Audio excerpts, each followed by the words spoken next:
صدیق اکبر نے اللہ کے نبی کو بچانے کے لیے غار ثور میں جو ایک رات گزاری، اس ایک رات کا جو اجر ہے اب عمر اور آل عمر کی ساری عمر کی عبادتیں اس کے آگے کمزور پڑتی ہیں۔ یہ وہ غار ثور ہے۔ 3 دن اللہ کے نبی نے صدیق اکبر کے ساتھ یہاں قیام کیا۔ صدیق اکبر کے غلام اور ان کے بیٹے کو یہ حکم تھا کہ وہ دن بھر مکے میں ٹہلیں گھومیں، وہاں کے حالات معلوم کریں، اور جب شام کا دھدلکا ہو تو بکریوں کو چراتے ہوئے اس طرف لے آئیں تاکہ بکریوں کا دودھ نکال کے پیا جا سکے۔ اور صدیق اکبر کی جو بڑی صاحبزادی تھی حضرت عائشہ کی بڑی بہن حضرت اسما، ان کو یہ حکم تھا کہ وہ رات کی تاریکی میں کھانا پکا کے لے کے آتی تھیں۔ 3 دن کے قیام کے بعد جب آپ نے مدینے چلنے کا ارادہ کیا تو صدیق اکبر نے اپنی بیٹی سے کہا کہ اور اپنے بیٹے اور غلام سے کہا کہ 2 توشے جو اونٹ پہ رکھ کے باندھنے کے لیے ہوتے ہیں، جس پہ بیٹھ کے سفر ہوگا، وہ گھر سے لے آؤ۔ سامان تو گھر سے آ گیا، لیکن باندھنے کے لیے جلدی میں اس کی رسی نہیں آ پائی۔ تو جب رسی نہیں آئی اور باندھنے کا وقت آیا، صدیق اکبر کی قربانیوں کا ذکر آپ دیکھیے کہ اپنی بیٹی اسما سے کہتے ہیں کہ جو تمہارے گلے میں روپٹہ پڑا ہے، اس روپٹے کو اتارو، اور اس کے 2 ٹکڑے روپٹے کے کیے، اور ایک ٹکڑی سے ایک گٹھری باندھی اور دوسری ٹکڑی سے دوسری گٹھری باندھی۔ اللہ کے نبی نے اس منظر کو دیکھا تو ذات النطاقین کا خطاب دیا کہ 2 دوپٹے والی، یہ وہ مقدس مقام ہے، یہاں پر جانے کے بعد اپنے دل کی کیفیت کو اس طرح سے لے کے آئیے گا۔ یہ حج کا جو سفر آپ کر رہے ہیں، یہ صرف اس لیے ہو رہا ہے کہ اللہ راضی ہو جائے۔ آپ صاحب حیثیت ہیں، آپ کو اللہ نے وسعت دی ہے، حج اسلام کا ایک فرض ہے، اس لیے آپ کرنے جا رہے ہیں۔ بس آخر کی 2 باتیں بتا کے میں اپنی بات کو ختم کر رہا ہوں۔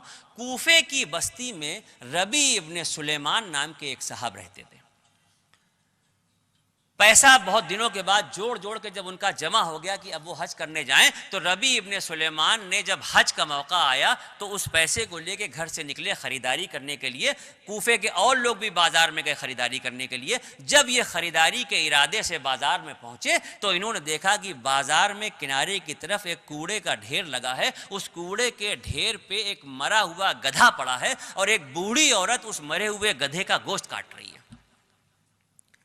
ان کے دل میں یہ خیال آیا کہ اگر یہ بھٹیارن ہے، اگر یہ مرے ہوئے گدھے کا گوشت لے جا کے پکا کے ہوٹل چلاتی ہے، مسافروں کو کھانا کھلاتی ہے، تو مردار جانور کا گوشت کھانا اور کھلانا دونوں گناہ ہے، دونوں حرام ہے۔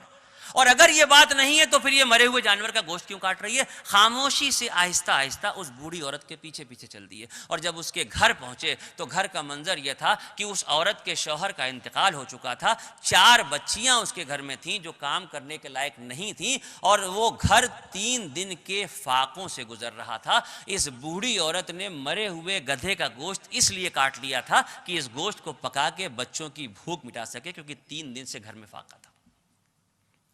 ربی ابن سلیمان نے جب یہ منظر دیکھا تو حج کے لیے جو پیسہ جمع کیا تھا وہ سارا پیسہ اس گھر کی مدد کے لیے دے دیا۔ اس گھر کی مدد کے لیے آنے پائی سے جوڑا ہوا پیسہ دے دیا، اور خاموشی سے اپنے گھر آ گئے، اور اس دن تک گھر سے باہر نہیں نکلے جب تک کوفے کے سارے لوگ حج کرنے نہیں چلے گئے۔ ایک شرم سی ان کو محسوس ہو رہی تھی۔ حج کے ایام گزر گئے، حج ہو گیا۔ حج سے فارغ ہونے کے بعد جو کوفے کی بستی کے لوگ حج کرنے گئے تھے وہ واپس لوٹے۔ جب وہ لوگ بستی میں واپس آئے تو بستی کے اور لوگ ان کا استقبال کرنے کے لیے آئے۔ ربی ابن سلیمان بھی آنے والوں کا استقبال کرنے کے لیے آئے۔ جب استقبال کرنے کے لیے بھیڑ میں آ کے کھڑے ہوئے تو جو حاجی حج کر کے آئے تھے وہ ایک دوسرے کو مبارکباد کے ساتھ ربی کو بھی مبارکباد دے رہے تھے کہ بھائی حج مبارک ہو، حج مبارک ہو۔ تو ربی ابن سلیمان نے کہا کہ بھائی میں تو حج کرنے گیا ہی نہیں، تم میرا مذاق بنا رہے ہو، کیوں مجھے مبارکباد دے رہے ہو؟ میں نے تو حج کیا ہی نہیں۔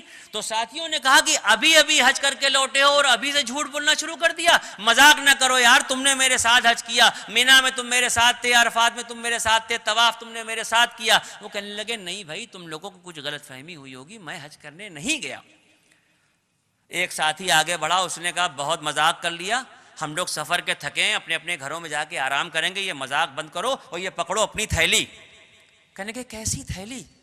ارے کہنے لگے یہ تھیلی اس میں اشرفیاں ہیں اور دیکھو اس پہ وہی لائن لکھی ہے جو تم نے ہم کو دی تھی، تمہیں یاد نہیں ہے جب روضہ رسول پہ ہم لوگ سلام پیش کرنے جا رہے تھے، اصحاب صفہ سے جب ہم لوگ آگے بڑھے تھے تو وہاں بہت زیادہ لوگوں کا ہجوم تھا، بھیڑ تھی، اور تم نے مجھے یہ تھیلی پکڑائی تھی، اس کے بعد سے نہ جانے تم کہاں غائب ہوئے کہ پورے سفر میں مجھے کہیں دکھے ہی نہیں، میں جب سے امانت کے طور پہ تمہاری یہ تھیلی لادے لادے گھوم رہا ہوں، یہ پکڑو اپنی تھیلی۔ تو ربی ہاتھ جوڑ کے کہنے لگے کہ نہیں یہ میری تھیلی نہیں ہے، میں تو حج کرنے گیا ہی نہیں۔ لوگوں نے جبراً ان سے کہا کہ تم جھوٹ بول رہے ہو، مذاق کر رہے ہو، طرح طرح کی باتیں کہہ کے وہ تھیلی ان کو پکڑا دی۔ وہ تھیلی لے کے جب اپنے گھر آئے، ہوش و حواس بالکل عجب منظر تھا، کچھ سمجھ ہی میں نہیں آ رہا تھا کہ یہ ماجرا کیا ہے، یہ کیا ہو رہا ہے، لوگ مبارکباد بھی دے رہے ہیں، یہ تھیلی بھی پکڑا دی۔ اسی سوچ میں گھر میں آئے، عشاء کی نماز پڑھی، رات کا کھانا کھانے کا بھی جی نہیں چاہا، بھوک کے عالم میں بیٹھے ہوئے دیوار سے ٹیک لگا کے سوچ رہے تھے کہ کیا کریں اور کیا نہ کریں۔ ایسے عالم میں ان کی آنکھ لگی، جب ان کی آنکھ لگی تو خواب میں دید نبوی ہوا، اللہ کے نبی خواب میں تشریف لائے اور کیا ارشاد فرماتے ہیں کہ ربی تم نے جب اپنے حج کے جوڑے ہوئے پیسے کو اس مجبور اور بے بس گھر کی مدد میں دیا تھا، اللہ رب العزت نے اسی وقت تمہاری شکل کا ایک فرشتہ بنا کے تمہاری طرف سے حج کرنے بھیجا تھا، تمہارے ساتھیوں نے اس فرشتے کو دیکھا تھا، اور یہ تھیلی اللہ کی طرف سے تمہیں بھیجی گئی ہے جس میں 700 اشرفیاں ہیں کہ تم نے اللہ کی راہ میں کسی مجبور گھرانے کی مدد کی تھی حج کے ارادے کو منتوی کر کے، تو یہ اس کا بدلہ اللہ نے تمہیں دیا۔ یہ واقعہ بتانا اس لیے ضروری ہوتا ہے کہ آپ حج کرنے کے لیے جا رہے ہیں تو آپ کو اپنے ارد گرد عزیز و اقارب میں ایک نظر ڈالنا بھی ضروری ہوتی ہے۔ ایک آخری واقعہ بیان کر دوں، اس کے بعد بات کو ختم کر رہا ہوں، انشاءاللہ دعا کے لیے ہاتھ اٹھیں گے۔ ہر موقع پہ اللہ کے نبی نے امت کو جو پیغام دیا ہے اس میں سب سے اہم جو پیغام ہے وہ یہ ہے کہ اللہ کی راہ میں خرچ کرو، اللہ کی راہ میں خرچ کرو۔ جنگ تبوک کا موقع آیا، جنگ تبوک کا جب موقع آیا تو آپ صلی اللہ، چونکہ جنگ تبوک بہت بڑی جنگ تھی، تاریخ اسلام کا بہت بڑا لشکر جا رہا تھا، تو بہت پیسے کی ضرورت تھی، تو آپ نے مسجد نبوی میں اعلان کیا کہ اللہ کی راہ میں انفاق کرو، جنگ کے لیے انتظامات کرنے۔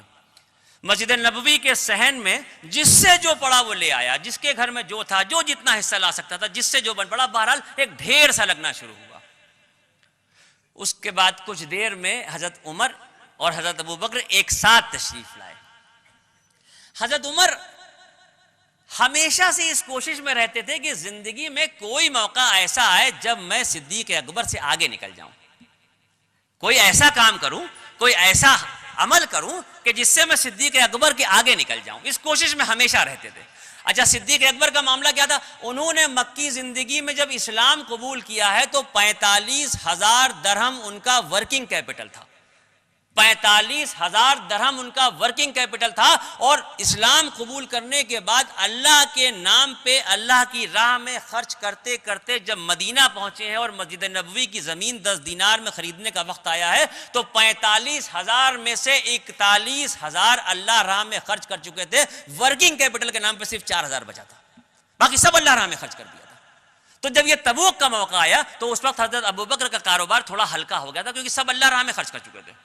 حضرت عمر کا کاروبار اچھا چل رہا تھا، تو حضرت عمر نے سوچا کہ آج میں خطاب کے بیٹے سے آگے نکل کے آج میں ابو قحافہ کے بیٹے سے آگے نکل کے دکھاؤں گا، آج خطاب کے بیٹے کا نام ہوگا۔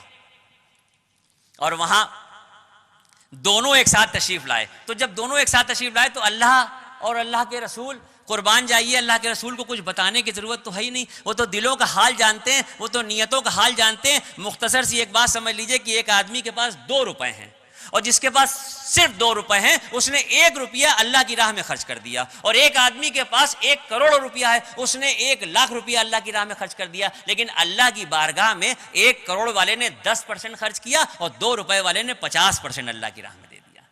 وہاں نیتیں دیکھی جاتی ہیں، وہاں دل نہیں دیکھا جاتا، وہاں یہ دکھاوا نہیں دیکھا جاتا۔ تو حضرت عمر جب تشریف لائے تو اللہ کے رسول کو یہ اندازہ ہو گیا کہ آج عمر کے دل کی یہ کیفیت ہے، آج عمر صدیق اکبر سے آگے نکلنے والا ہے۔ ایسے میں سوال تو وہاں پہ یہ تھا کہ اللہ کے رسول یہ پوچھتے کہ عمر کیا لائے، ابو بکر کیا لائے، یہی تو سوال تھا نا بھائی، کہ بھائی عمر تم کیا لائے ہو، ابو بکر تم کیا لائے ہو۔ لیکن قربان جائیے اللہ کے رسول پہ کہ کیا دلوں کے حال جانتے تھے، وہ کیا چہرہ پڑھنا جانتے تھے، سوال ہی بدل دیا۔ آپ صلی اللہ علیہ وسلم نے سوال بدل دیا. سوال کیا بدل دیا؟ پوچھا عمر پیچھے کیا چھوڑ کے آئے ہو؟ یہ سوال ہی نہیں تھا اس وقت کا. بھئی آپ کسی مدرسے میں جائیے اور کہیے مولانا یہ 10,000 روپے ہم چندہ دینے آئیں, رسید بنا دیجئے. اگر مولانا یہ کہتے ہیں کہ میاں پیچھے کتنا چھوڑا, تو آپ وہ 10 بھی واپس لے آئیں گے کہ اس کی تو نیت خراب ہے, یہ تو میری نگاہ مال پہ نگاہ رکھے ہوئے. تو سوال ہی نہیں تھا. آپ صلی اللہ علیہ وسلم نے پوچھا عمر پیچھے کیا چھوڑا؟ تو بس حضرت عمر کو لگا کہ نہیں, اللہ کے نبی دل کا حال سمجھ گئے. عرض کیا کہ یا رسول اللہ, جو کچھ بھی میرے پاس تھا اس کے 2 حصے کیے. گھر میں, کاروبار میں, دکان میں جو کچھ میرے پاس تھا اس کے 2 حصے کیے. ایک حصہ گھر پہ رکھ دیا ہے, ایک حصہ آپ کے نذرانے کے لیے لے کے آ گیا. آپ صلی اللہ علیہ وسلم نے حضرت ابو بکر کی طرف دیکھا اور پوچھا کہ گھر ابو بکر پیچھے کیا چھوڑا؟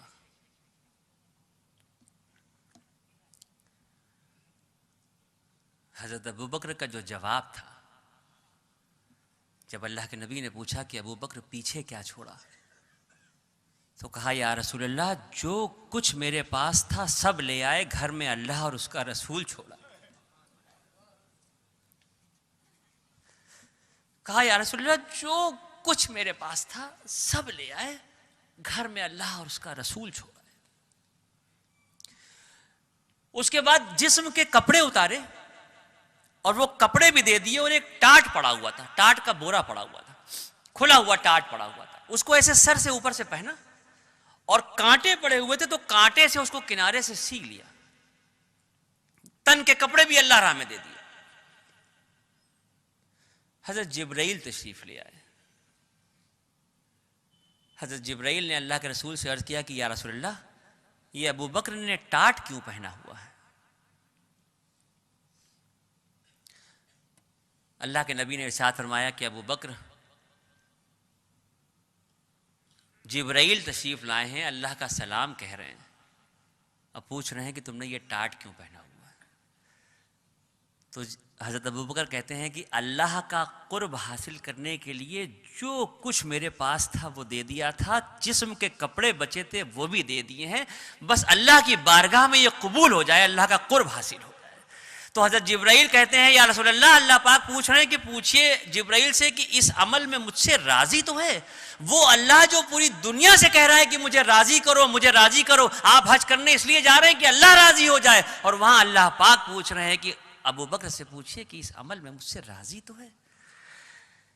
یہ منظر جب وہاں پہ ہوا مسجد نبوی میں تو سب سہم گئے کہ اس سے بڑا نذرانہ تو کوئی پیش ہی نہیں کر سکتا. ایک طرف نگاہ پڑی اللہ کے نبی کی تو حضرت ابو عقیل انصاری ایک صحابی ہیں جن کے ہاتھ میں ایک پوٹلی ہے بہت چھوٹی سی, اور ڈرے سہمے شرمائے سے کنارے کھڑے ہوئے ہیں. اللہ کے نبی کی نگاہ پڑتی ہے تو پوچھتے ہیں کہ ابو عقیل انصاری کیا بات ہے, اتنے رنجیدہ, اتنے سہمے سے کیوں کھڑے ہو؟ تو حضرت ابو عقیل آگے بڑھتے ہیں روتے ہوئے اور کہتے ہیں کہ یا رسول اللہ 4 دن سے میرے گھر پہ فاقہ تھا, 4 دن سے میری بیوی بچوں نے اور میں نے کچھ نہیں کھایا تھا. کل جب آپ نے یہ کہا کہ امت کے لیے ضرورت ہے پیسے کی, تو میں نے پوری رات ایک یہودی کے باغ میں محنت مزدوری کی, پوری رات پانی دیا, اور پوری رات کی مزدوری کا معاوضہ 4 سیر کھجور مجھے ملا تھا.